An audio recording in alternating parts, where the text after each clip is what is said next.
Devlin, Untamed.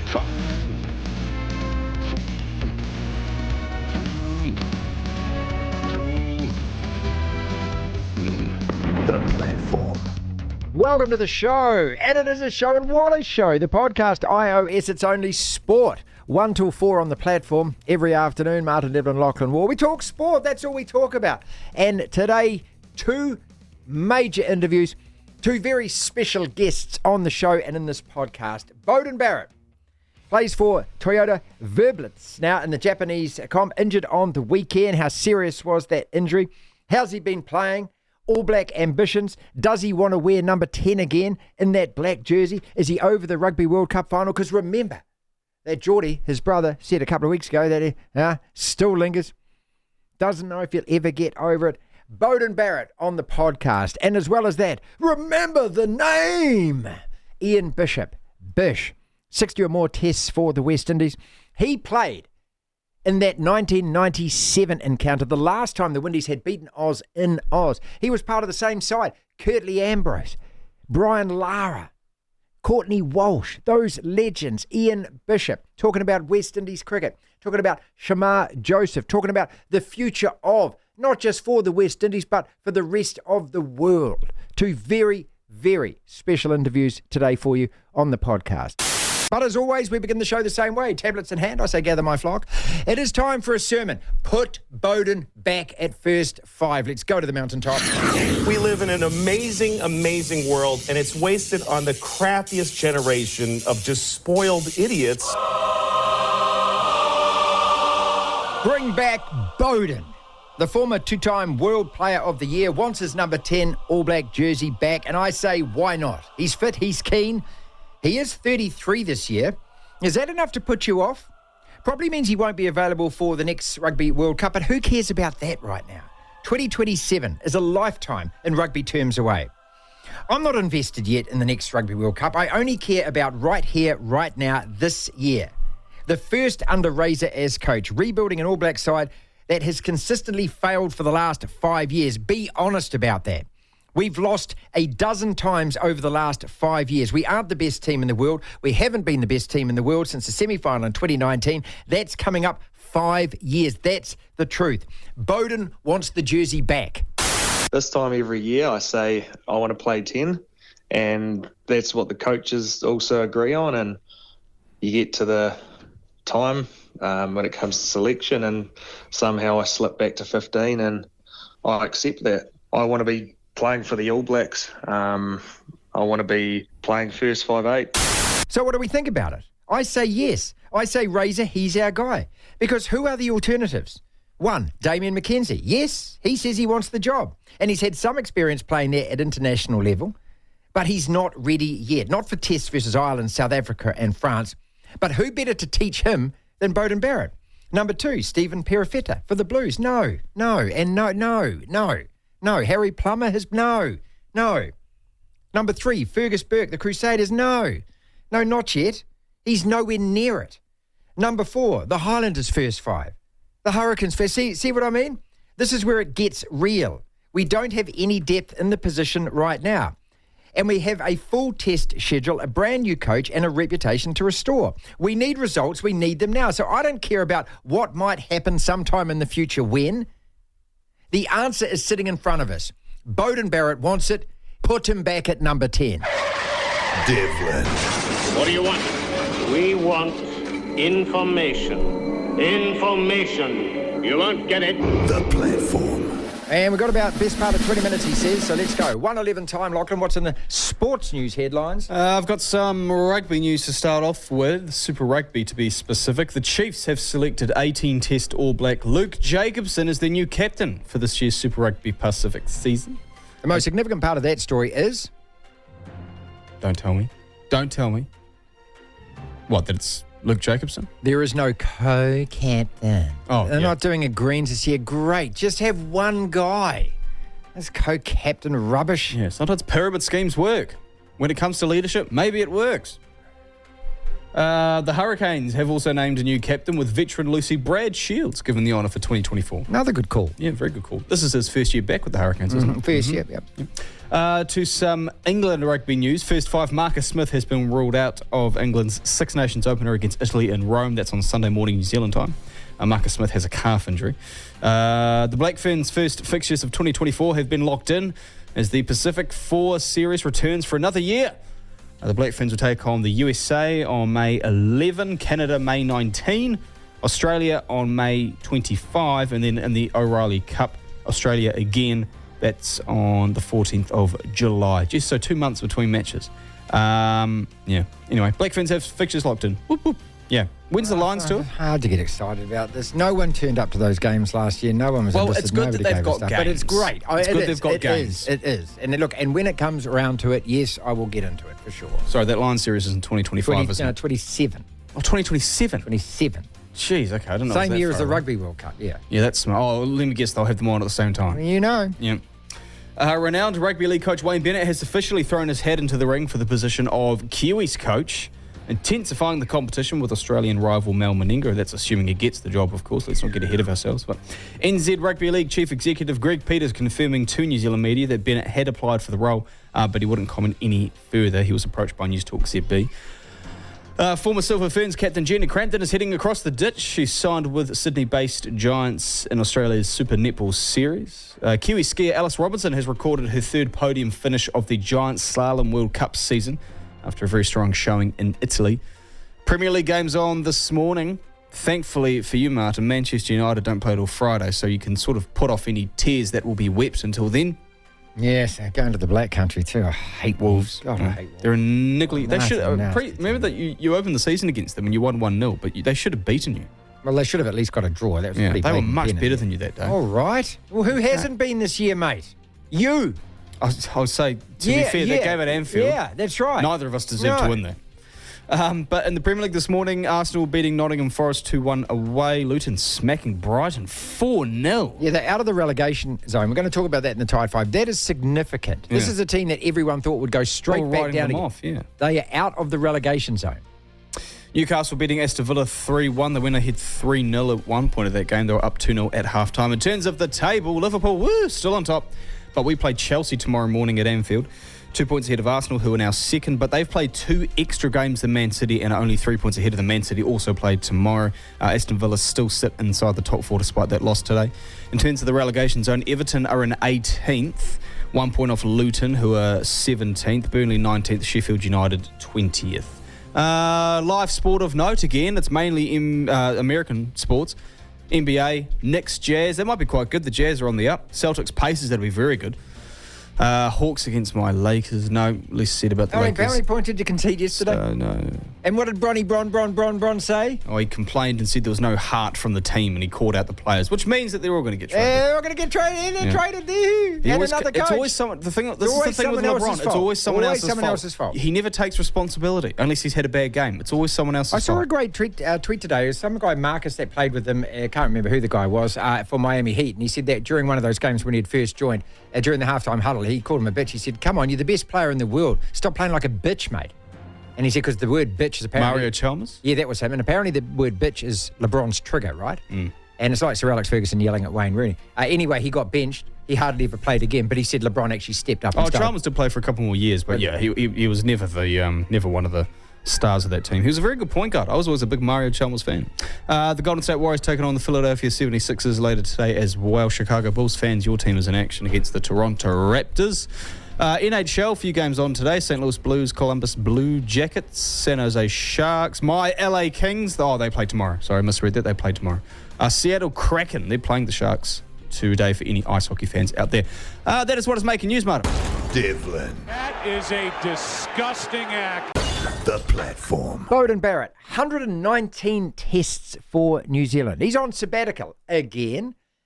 Got injured on the weekend playing for his Toyota side in the Japanese competition. How serious is that injury? Well, you're about to find out. All Black ambitions. Damien McKenzie's already put his hand up and said, hey, I want to be the All Black number 10. Well, these two guys know each other well. They've been in the All Blacks together for a very long time. Who better to tutor that guy than Beauden Barrett? Razor's first year in charge. We need an experienced first five. Beauden Barrett wants his number 10 All Black jersey back.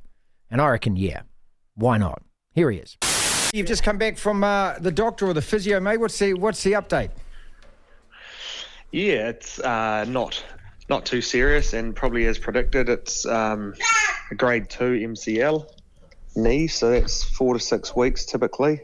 It's something I've done in the past in 2015 on my right side. So, yeah, I just got twisted in a tackle. I ran between Michael Leach and Shannon Frizzell, so it's not that ideal. No. But it's rugby. Yes. And when you did it, did you think, oh, God, this is bad? Well, it was. I just received a high ball and kind of went into contact, and I went inside on, and one went high, one went low, and I got twisted, and I heard and felt a pop. So that initially, gets you wondering a bit. And I got strapped up and tried to run, and it felt wobbly, so I went off the field. But like I said, it's happened before, and the scans removed a lot of doubt. So we've got a good plan to return in no time. Okay, so 4 to 6 weeks. So that means obviously you're going to finish the season over there? Yes, and in fact, I only miss one, hopefully just one competition game. That's if I return in 5 weeks. So because of these cross-border matches coming up, we've kind of got a break in the next 2 weeks. So in terms of timing, it's pretty good. How have you been playing? How have I? Yeah, how well? Well, I feel like I've been playing pretty well. I've been feeling good physically, and we're kind of a team with potential. We haven't quite clicked just yet, but now I've got Steve Hansen back. He's giving us a lot of reassurance and certainty that we needed, and the competition's strong over here. So we've had some couple of very, very close games, and there's realistically 6 teams that could win the competition over here. So it's been enjoyable, but challenging as well, and very good rugby. Mate, it's like the old band getting back there saying, what's the old mate like, mate? Is he still the same? He actually came over for dinner last night, which was great. Hannah cooked up a storm for him, and plenty of stories came out. But he's still a very brilliant coach. He knows exactly what to say and when, and his influence is so positive. So he's probably doesn't have the hard edge like I guess it was the pressure of the All Blacks coaching role. He's a little bit more easygoing, but he's still a great man and great coach. He just seems to be so popular amongst all you blokes, doesn't he? And this, we only look from the outside in, but I know that you have a lot of affection for him and a lot of respect for him as well, and that's ongoing. We saw that in France during the World Cup last year as well. When he appears, the players tend to flock with him. So that's obviously been a great relationship. It has been, and we know how much he gave to the All Blacks and how he enhanced the legacy and got the team to where it was, and the culture. It's been a shame the way he's been mistreated in recent times. But we know him as a man and as a coach, and he's one of the greats. There's no doubt about that. So I'm lucky that I can rub shoulders with him still over here. Beauden Barrett is with us. A little injury update there, 4 to 6 weeks away. How is it playing up there? This is not obviously your first time and everything, and you mentioned before that the standard is good. Has the standard improved? Have you really noticed that? I think so, definitely. What you find now is the squads are big and they are filled up with so many foreign players. Obviously, the Japanese have their own test team, and they are very respectable in their own right. But what you also have is so many South Africans, Tongans, Fijians, Australians, Kiwis, the occasional Englishman, so many different players they'll bring in all sorts of experiences to different clubs, and it's pretty cool, the mix that you have. But the quality is, it's really good. It's fast rugby, but some people are a bit naive and kind of write it off and don't give it the respect it deserves, I think, in New Zealand. Well, I always ask this question: where do you place it? Is it somewhere between NPC and Super Rugby? So that would mean it would be above NPC level. I think there's probably 4 teams that would easily compete in the Super Rugby competition. Wow. Up here. Wow. Yep, easily, and you'll see in the crossover matches. Depending on what squads are picked, what matchday 23s are picked, if the likes of Suntory and Panasonic pick their top teams, the New Zealand teams will certainly need to be picking a decent squad to compete. Just in terms of crowds that you're getting, have they improved over the years, and in terms of the media coverage and attention you get up there? Yeah, the media certainly has improved. Last week, for example, it was a media conference done online, but there were several, maybe a dozen media outlets on the other side, and it's big over here. They're really passionate about their rugby. The university rugby is huge, and the crowds, I think at our Cannon game, there's anywhere between 10,000 and 30,000 at a game. What's it like playing against the New Zealand guys? You said running into Shannon and that. I mean, it's not the first time that you've done it. You oppose Richie Mwanga's on the other side and that. Do you chat beforehand? Do you chat during the game? How's it go? Yeah, if you bump into them before the game, you chat, and it is a little bit more relaxed and easygoing, and probably refreshing to see your old mates. So you do take the moment to just catch up and have a chat before you go to battle, or certainly at least after the match, catch up and ask how things are, how the family is, and it's pretty strange to just take the moment and think, what are we doing here in Japan? The journey we've been on, but it's cool to also appreciate it. After the World Cup, how did that all finish after the final? Did you all go your separate ways straight away?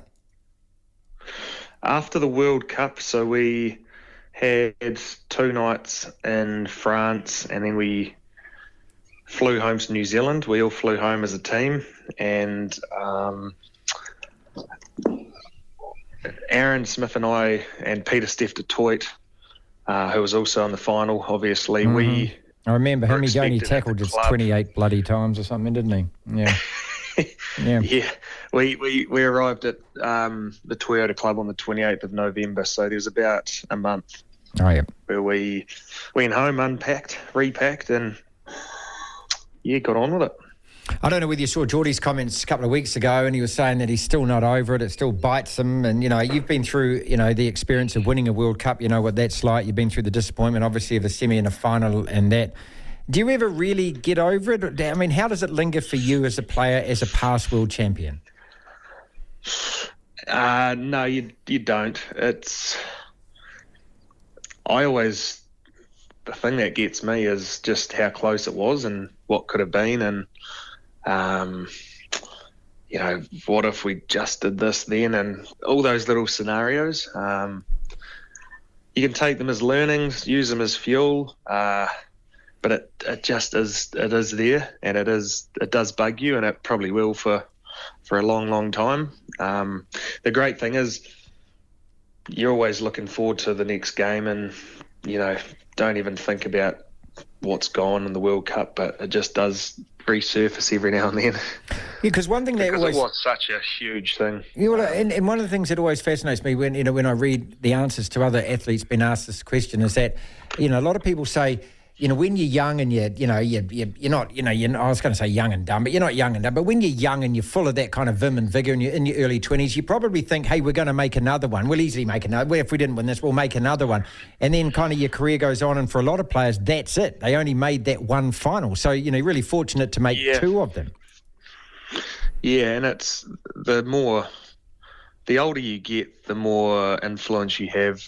Like, so much more goes into it, from and overall leadership, contribution, care, to be honest. Like, a lot more goes into it, and therefore a lot more reward would be and satisfaction would be had from success. But and we of course wanted to, what could have been for a send-off for Fozzie and the management, like all those little things.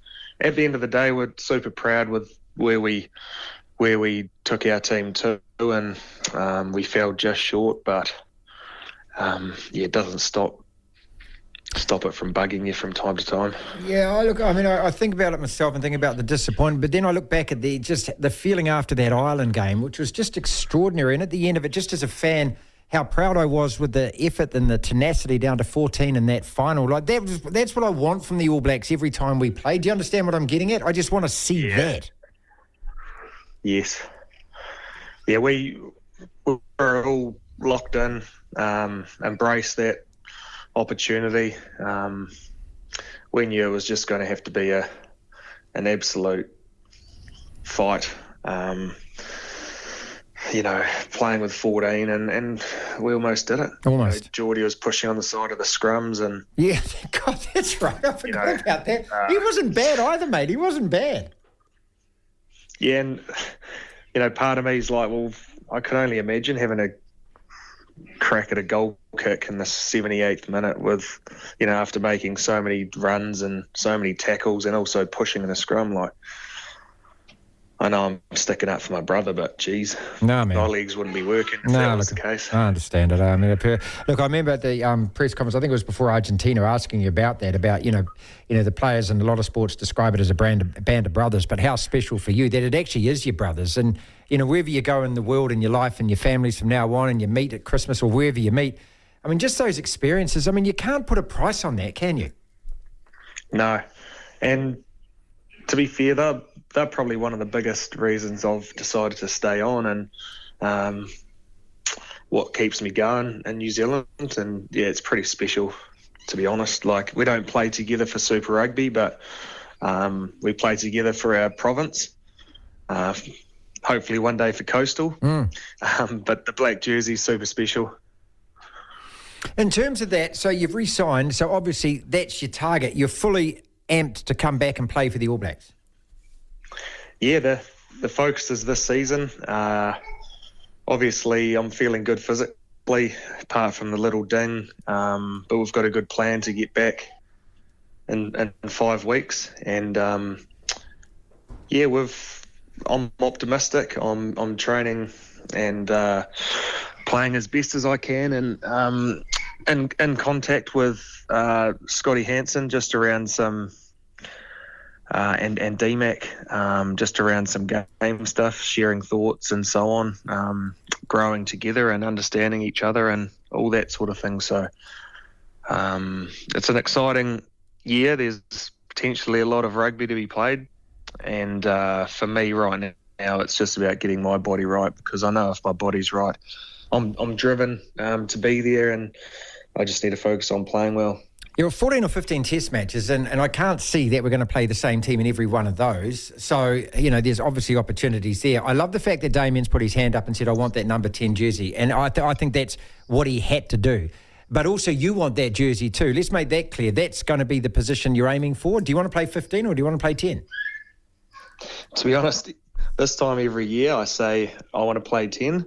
And that's what the coaches also agree on. And you get to the time when it comes to selection, and somehow I slip back to 15, and I accept that. I want to be playing for the All Blacks. I want to be playing first 5'8", and if it means I'm playing first 5'8" or 15, coming off the bench, starting, I just want to be contributing to the All Blacks, and of course I want to be starting, but we've seen in test matches that the last 20 minutes are the most critical part, and some teams like South Africa pride themselves on finishing games.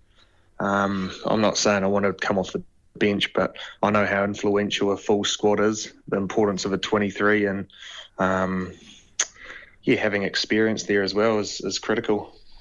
Beauden, it's so good to hear it. I can hear it in your voice, mate. You're absolutely determined and you still have the love and the desire there, eh? After all of this time, all of this rugby, all of these tournaments and that, playing for the All Blacks again, mate. Yep, that's right. It could have been easy to just, pull stumps and go overseas for good.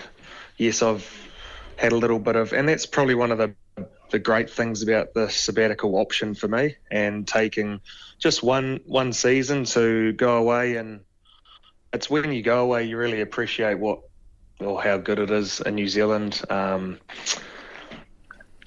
the All Blacks does for you as a person, and for your family. But yeah, appreciate the rugby in New Zealand and the people that are in the game. And I'm pretty keen to play with my brothers, so that's why I'm choosing to stay on for another 4 years and give it a good crack anyway. What is the possibility of the All Blacks being named at some stage this year, and there's a TJ Perenara at 9 and a B Barrett at 10, mate? Old school. I'm talking old school. Well, I'd never, ever write TJ Perenara off, that's for sure. He's one determined man, and they don't come any more competitive. So if it's Tej and I there, that would be fantastic, and like the good old days. Mm-hmm. Hurricanes days, mate. Yep, the Hurricanes days. But that would be super cool. I know how driven he is to get back there, and we understand each other inside out. Can hear the little one in the background, mate. So life's all good. Kids are good. Yeah, very good actually. I've got the 3-year-old Billy's at school here. She loves it. And little Coco's walking now, so she's all go. The Tight Five. 5 separate sporting topics, roughly a minute or so on each. And when the bell goes, we move on to the next topic. The Chiefs have got 3 captains now. Last year it was co-captains. Now they've got a captain and 2 co-vice. No, hold up. They've got a captain and mate. 2 vice-captains. Just make everyone the captain. Mate, if Manchester United did that, it's you'd be bullying, praising isn't it? It's bullying, isn't it? I wasn't made a co-captain.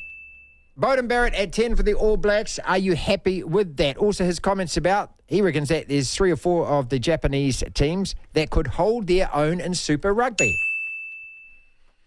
Wayne Bennett, Kiwi coach. Andy Raymond says, if he's genuine, he wants it, it's his. Are you happy with that? Premier League results this morning. What do we read into any of those? You play Chelsea tomorrow. Big game. Television viewing figures are out for the AFC and the NFC Conference Championship finals on Monday, New Zealand time. Plus, Rugby World Cup viewing figures are out. A big chest thrust this, a big knob off about this. But it's kind of confusing, the language used. I'll explain. LeBron. This guy, Dylan Dickhead, is still trying to rub LeBron up the wrong way. He's the only thing that's made this guy, Dylan Brooks, famous, or half famous, is the fact that he physically assaults LeBron on the court, that he tries to trash talk. He is a nothing and a no one, and he pulled another one where he elbowed him in the face yesterday. Biggest story in the NBA for me, Ben Simmons is back, which I applaud. And I hope that this is the beginning of the beginning for him. But let's talk about the Chiefs, your Chiefs. Luke Jacobson, captain, like it. I do like it. But 2 co-captains and 3 co-vice captains and 4 co-captains, and just stop it, mate. No, you're what they are. You're overreacting. In any situation like this, in my personal professional experience, leaders pick themselves. You have a leader, a natural leader, you follow that person. You don't need 5 or 6 or 9 or a leadership group. Is it that important, really? Who talks to the referee? That's all you need, isn't it? Who does the coin toss? That's all you need, isn't it? Mate. Who's the guy that has to do all the aftermatch interviews? You're getting carried away. There's a captain. There's 3 co-captains and 4 vice-captains and 5, 6 co-captains. No, there's not. I want to be a co-captain. There is 1 captain and it's Luke Jacobson. There's 2 co-captains, so it's 2. Sorry, 2 vice-captains. Yeah. And what does the vice-captain do? What's wrong with that? What does the vice-captain Well, what if the captain's injured? Then the vice-captain steps in. Which one? Both. Beauden Barrett at 10 But for you're the All Blacks. overreacting. Come on. Tell me that Beauden Barrett should be back at 10 for the All Blacks. If he's fit and ready, he plays the first Well, he's got a test. knee injury. Well, he's going to come back in 4 or 5 Well, weeks. is he? It's a knee. It's a knee injury. Yes, it's we not, don't know. Not as bad as the last time he said. Well, he wouldn't say it's terrible, would he? He's had the scans. I believe him. Of course you do, because you want to believe him, because you do not want Damien McKenzie No, to I play don't. first five. I don't. Look, I'm happy for Damien McKenzie to be given some time at first five, but he's not my first choice first five. Look what he did in Dunedin last year. We just about lost that test. He doesn't have what it takes right now to run the cutter for the All Blacks. And I think Beauden Barrett, being in that position and giving him the advice, showing him the skills, calming him down a little bit, because he's a little bit cray, Damien on the field at times, isn't he? I mean, he didn't cost us or nearly cost us that test on his own. I mean, the whole team was average in the first half. It's a bit unfair to say. I mean, that's like you saying that Bruno Fernandes cost you every Manchester United game. Love Bruno. For God. Love Bruno. No, you don't. Well, love Bruno. Every single one of those players is to blame. It's the same with the All Blacks in that test, so don't hold that against them. I'd agree with you on this. Damien McKenzie, when he's played at test level at first five, hasn't been as good as probably I would have hoped. And at least in the biggest game at first five he played last year, the Super Rugby final, he was really outclassed by Richie Mo'unga. He was. However, if you give him a few more, benefit of the doubt, give him a few more games to see how he goes. In terms of Beauden Barrett, yes, he should be the first choice, and I want him to be the first choice. Hell, if he's got an injury. So if he's not close to his best for that first test of the year, and Damien McKenzie, is at his best in terms of fitness, I want him to start. Okay, and if both of those guys are injured, can we just not play this year? Okay? Perifit is probably the team. Oh, God. Or maybe Fergus Burke, maybe. Oh, my God. Because Razor coached him. Who haven't we lost to in All Black Rugby that is going to, for the first time ever, beat us this year with one of those guys playing? We're playing Japan this year, There aren't you we? go. In that case, yeah. We're playing Italy? Premier League results. Yes, we are playing Italy, actually. Premier League results. Scotland. Arsenal had a win. Newcastle had a very good away win over Villa. But I think the most significant result of the day was Luton Town 4, Brighton 0. And that puts Luton into 17th position, a point above Everton, who of course had their 10 points docked. Luton have played a game less than Everton, but they're out of the relegation zone. I think for the first time this year, they've won 5 games, Lachlan, and I think they went the first 10 or 12 games without winning a game, didn't they? Something like that. Can they survive? I hope they do. I like these little clubs staying in the league. Yeah, there's more than just a season. There's some clubs, and I thought this was Bournemouth, to be fair, but they did end up staying in the league for about 5 years. There are some clubs that they just feel too small for the Premier League. Luton Stadium is a bit of a joke. Yeah, 12,000. Same as Bournemouth, I think, isn't it? Yeah, but just where it's situated, the houses that are right next to it. So you've got to walk through the coffee shop to get to the away end and all that. Like you kick a ball over, it's a goal kick and then you can't get the ball because some kids nicked it out of their backyard and, Well, that's just Dunedin T20 cricket, isn't it? Yeah, it is. But it's great. It's wonderful. When you see a team punching above its weight, it's sensational. I really thought they'd go down. I thought of all the promoted teams, the one to stay would probably be Burnley, only because they've been in and out of the Premier League for the last 10 years, so maybe part of that playing group. Well, and they won so easily in the championship. And that as well. Then again, you look at the history of the teams who've won the championship. They, out of the promoted teams the following year, I'll find the numbers in a sec, but just from memory, they never do the best. They either do the worst or the second best out of those 3 teams. So Burnley actually not being the best of those 3 is not a shock. But at the same time, I did think that. So maybe I got enamoured by Vincent Kompany being their manager. Maybe that as well. But no, it's great to see Luton out of the relegation zone for the time being. And 4-0 against Brighton, a team who last year were pushing for the Champions League. And their manager's apparently one of the ones in the running to take over from Klopp. There you go. No thanks. Give him the Liverpool job. No. AFC Championship, 55.47 million viewers in the States, the most ever for that game. The NFC Championship game followed that, 56.69 million, the most in 12 years. The NFC Championship game, the one without Tay-Tay, got more viewers. I don't know how many people watched both games. I would say there'd be tens of millions that would have sat and watched both games. Yep. All this tells me is what I already knew, that the NFL owns and monsters American sport. American television. It is the most popular program that they play on television in America, okay? Contrast that, the Rugby World Cup. Now, the figures have come out and it's been reported all over the mainstream media who are just gobbing World Rugby over this. 94 million viewing hours for the Rugby World Cup final. So they don't put numbers of viewers. They've said there were viewing hours. I don't know what that means. What does that mean? I've never heard that being used before in any television numbers. Give us how many people were watching, what ages they are, what demographics they are, and where they are in the world. Those are the questions that you want answers to. 94 million viewing. What does that mean? Does somebody switch it on? First, and watches for a whole hour? And how can you determine that whether they're in front of the telly or not? Yeah. Well, first off, there's about, I think it's a 13 or a 19% growth in viewership for the whole tournament from 2019. So look, fair viewing enough. hours. Viewing hours. No, the top of the article that I said saw there was a 19% increase in total viewership from 2019, which is great. Great news. That's what I'm saying. That's good. Let's celebrate that. Good stuff. So in a sense, rugby's growing. Yes. But yeah, I just don't know what it means. I'm less.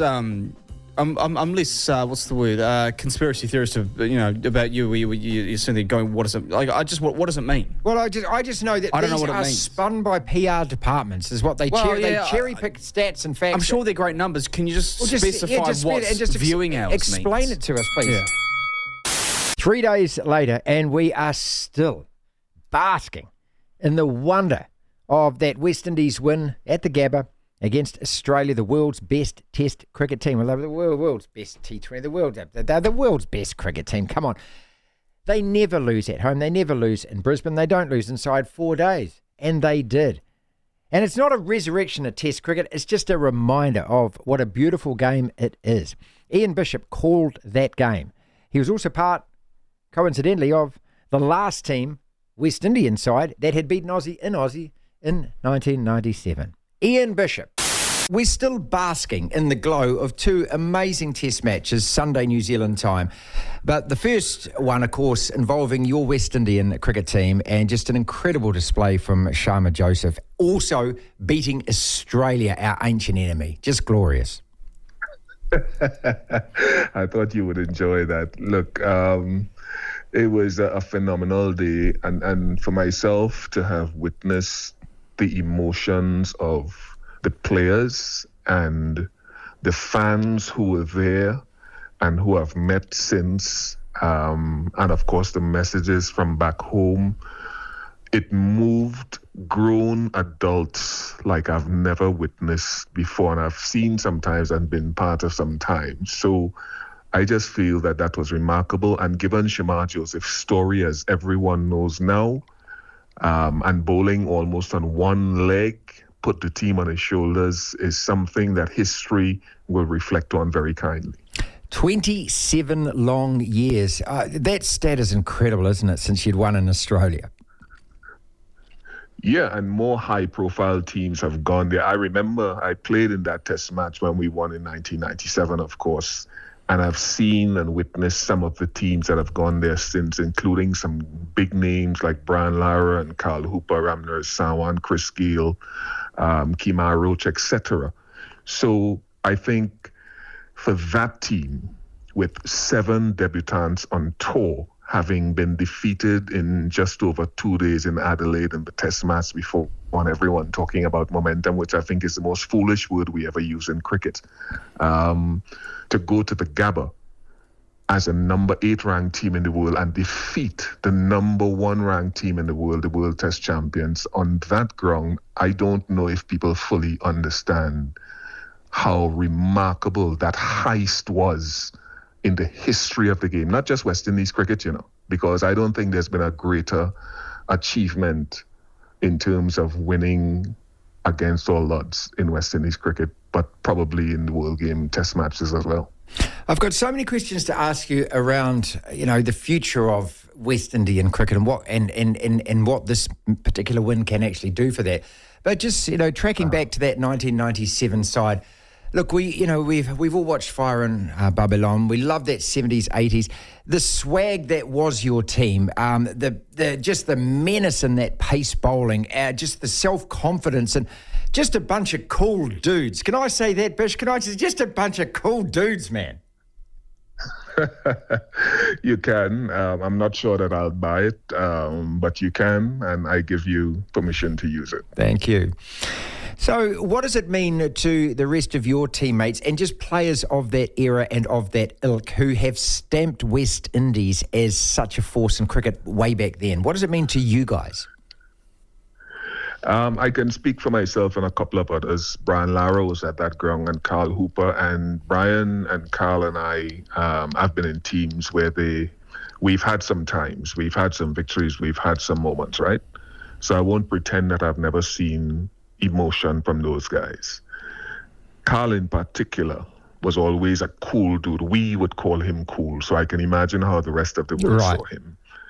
And I have never seen Carl Hooper across the 2 test matches that we worked together, and particularly that last one, moved with such emotion during the course of the game, not just the end that people saw there, but over the course and the ebb and flow of a game, hoping that West Indies would pull off that victory. He lived and died every moment.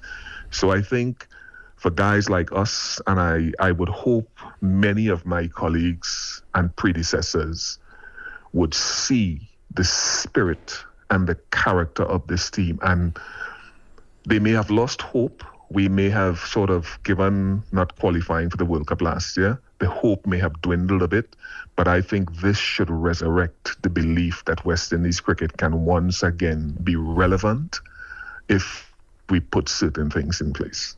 What are those things? What has to be put in place? Okay, I mean, your program is not long enough, right?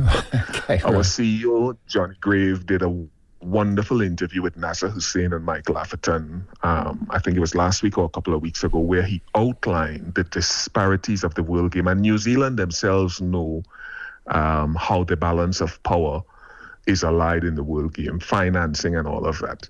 We need to have a more equitable distribution of international cricket funding to help the smaller nations who don't have the big television entities that can finance as England, India, and Australia do. It is a burden because our markets are very small. So if we can have a different financial model that will help, that probably won't happen, right? I sense in West Indies cricket that there is a growing move within the administration to better align the resources and the limited resources that they have to put it to better use. The team that went to Australia was there early, they were well prepared and all of that. So I'm seeing a move to try to acquire different revenue streams and partnerships that will help West Indies cricket to go forward by improving the infrastructure. Ian Bishop is with us on the platform, people. Right arm fast, test cap number 194, played for over a decade, 161 test wickets, 118 ODI wickets. He commentates now and was there, of course, at the Gabba.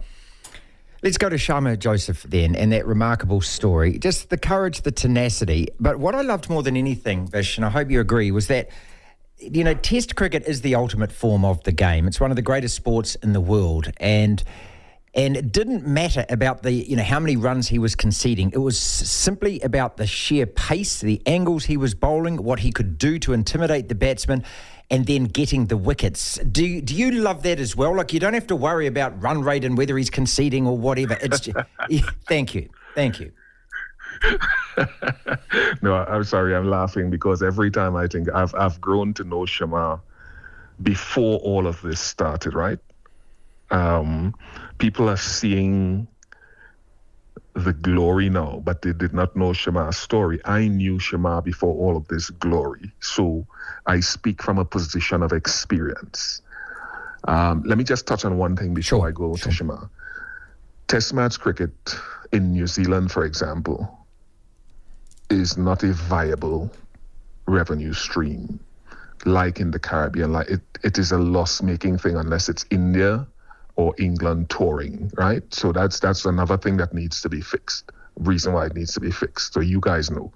Shamar comes from the wilderness of Barakara, a very small community across the river. And that's why I call him Joseph the Deliverer. He had to leave where he was there, as Joseph did in the Bible, to seek economic prosperity. He bet on himself by becoming a security guard first, then leaving that for want of a better life, moving to Georgetown with the help of several people in his community, but largely he bet on himself. And in 12 months, a young guy whose initial dream was to play for Guyana. 12 months ago, his dream was to play first-class cricket for Guyana. And then once he did that, a few months later, his dream was to play in the Caribbean Premier League. That was his life ambition. He moved from that 6 months ago into being the deliverer of West Indies cricket after many years of travail in Australia, 27 years, putting that team on his shoulder with one leg and bowling 11 or 12 overs on one leg at high pace, 146 kilometers per hour. And the team, every over was faster than the next, right?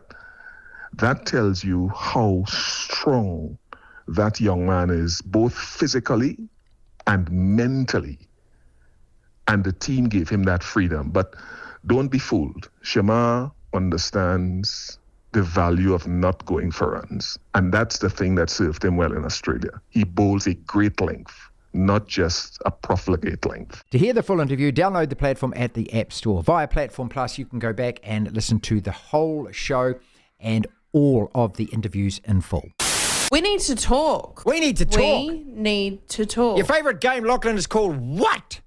What is more chance of happening? We need to talk. Let's play it. We need to talk. What is more chance of happening? Yes! I give you two scenarios and you tell me out of the two what is more chance of happening. South Africa take out the first test against New Zealand. It kicks off on Sunday with their G team. The best 56 players have been left behind. They take out the first test, or Beauden Barrett does come back to New Zealand and he wears the number 10 jersey in the first All Black test of the year this year. What is more chance of happening? Beauden Barrett starts the first test of first 5. Because if all goes to plan, his knee injury won't be too bad. And this is a seriously bad South African cricket team that's coming over here to play us. Hey, in all the press conferences, they're saying, don't underestimate us. We're still South Africans. Remember the rugby, they're saying. Yeah, but we're not playing rugby. That's quite a good accent, actually. We're playing cricket. We're playing cricket against a bunch of nobodies. Next! What is more chance of happening? Those nobodies dick us in the first test, or in a year's time, Lachlan, we'll both still be talking about the West Indies Australian one-day series, which is about to start, or the 3 T20 matches that follow that between Aussie and the West Indies. What is more chance of happening? South Africa win that first test, or in a year's time, we'll still be talking about the T20s and the one-dayers that Aussie and the West Indies are about to play. So not the test, just no, the no, T20s. There's much more chance that South Africa beat us in that first test. This is the truth, isn't it?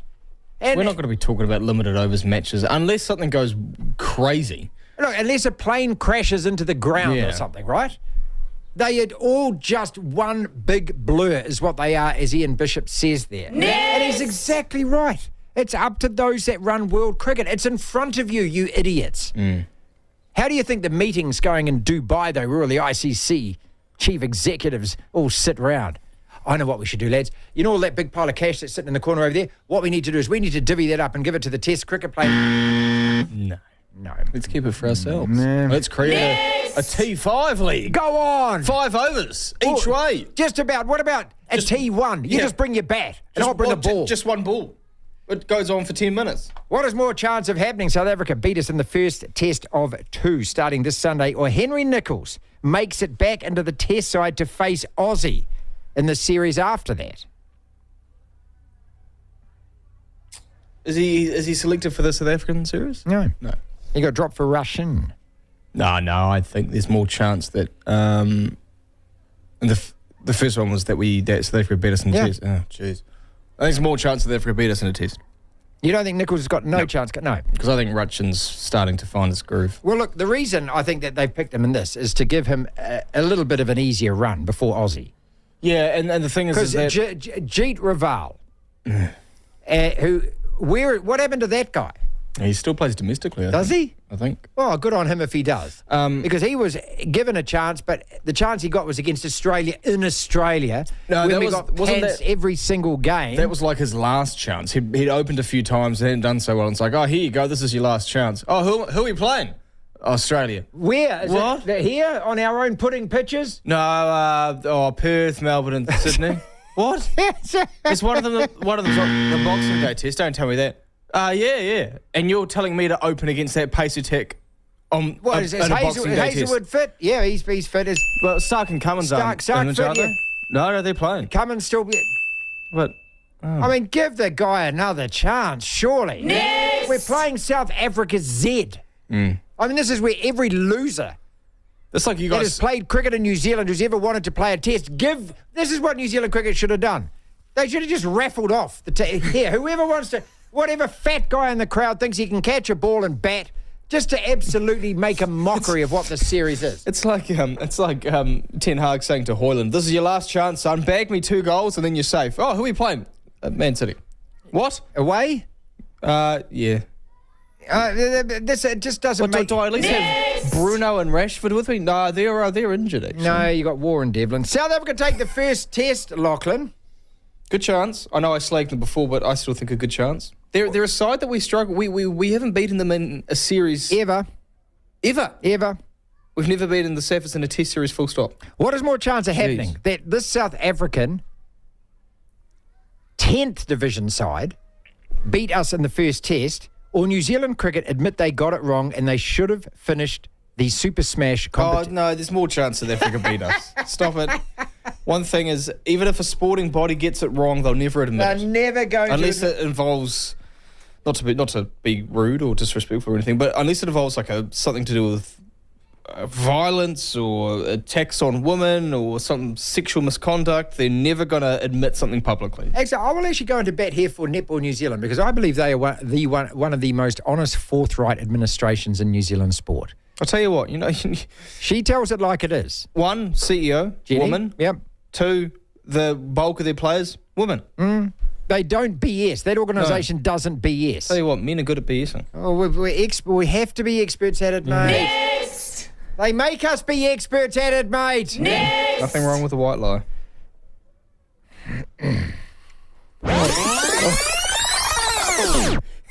Say it again. Say it publicly. Say that it is okay to lie to your girlfriend because that's just what you said out loud, mate.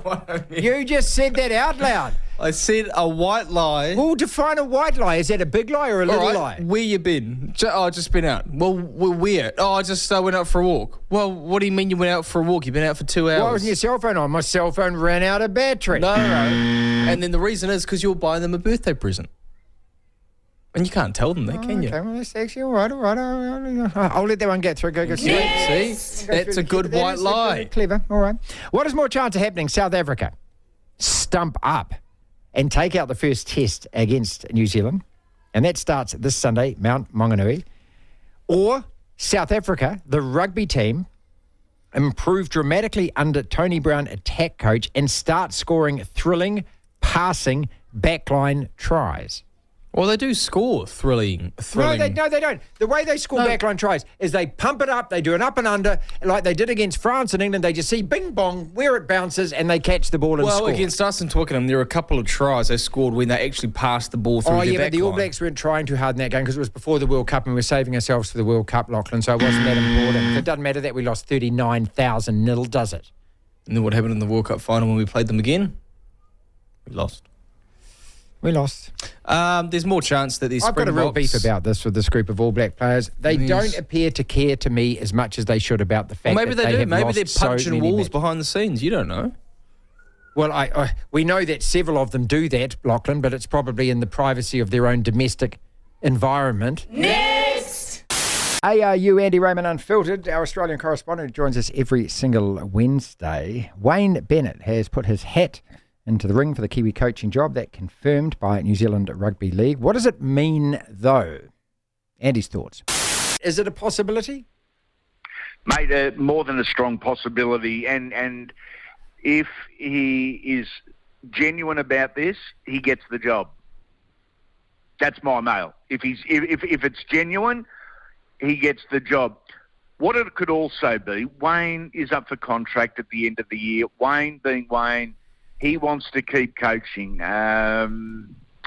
He loves his footy. He loves his coaching, but he also loves to be in control.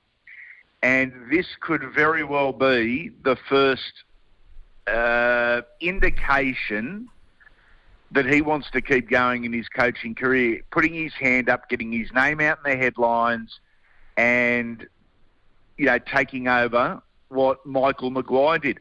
I've got to say, Wayne's timing has always been Wayne's biggest asset. Going to a club or going to a country or going into a position where he knows he can improve them. I find it really difficult to see how you can improve on 30-0 because that was the score in the Kiwis' last game of international footy, a 30-0 win over the Aussies. So it's going to be interesting. It's going to be really interesting, A, to see if Wayne's legitimate, and B, to see the ripple effect this may have, because with every decision and with every appointment of a coach, there is a rippling effect through the coaching structures of different sides, and never more evident and never more severe that ripple than when Wayne Bennett does something. Andy Raymond Unfiltered with us. We've got about 32 days until the NRL kicks off in Vegas. It's like waiting for Santa, isn't it? Let us end on the video that you put up on your Twitter page where you are redecorating your office, and your beautiful wife decided that she was going to help redecorate your office. And for anyone who hasn't seen this video, you then pan around with the camera, and her decision was to put what on the wall? A wedding picture to motivate me. What, motivate me to run out of the house? Look, she's a lovely girl. She's listening to the program, mate. She's away working. She's a lovely girl, Marty. She really is. But she looks like Wade Egan, and she's got a body like Adam Fanua Blake. Oh, for God's sake, mate. Marry the... Oh, you did. That's right. You did marry the girl. To hear the full interview, download the platform at the App Store. Via Platform Plus, you can go back and listen to the whole show and all of the interviews in full. That's our podcast for today. Thank you so much for listening. If you want to listen to the entire show, 1 till 4, Monday to Friday, download the Platform app, and via Platform Plus, you can go back and listen to whatever shows over however many weeks at your leisure, at your listening pleasure. Platform Plus. First thing to do, though, is download the Platform app. Devlin. Unbelievable. Incredible. The Platform.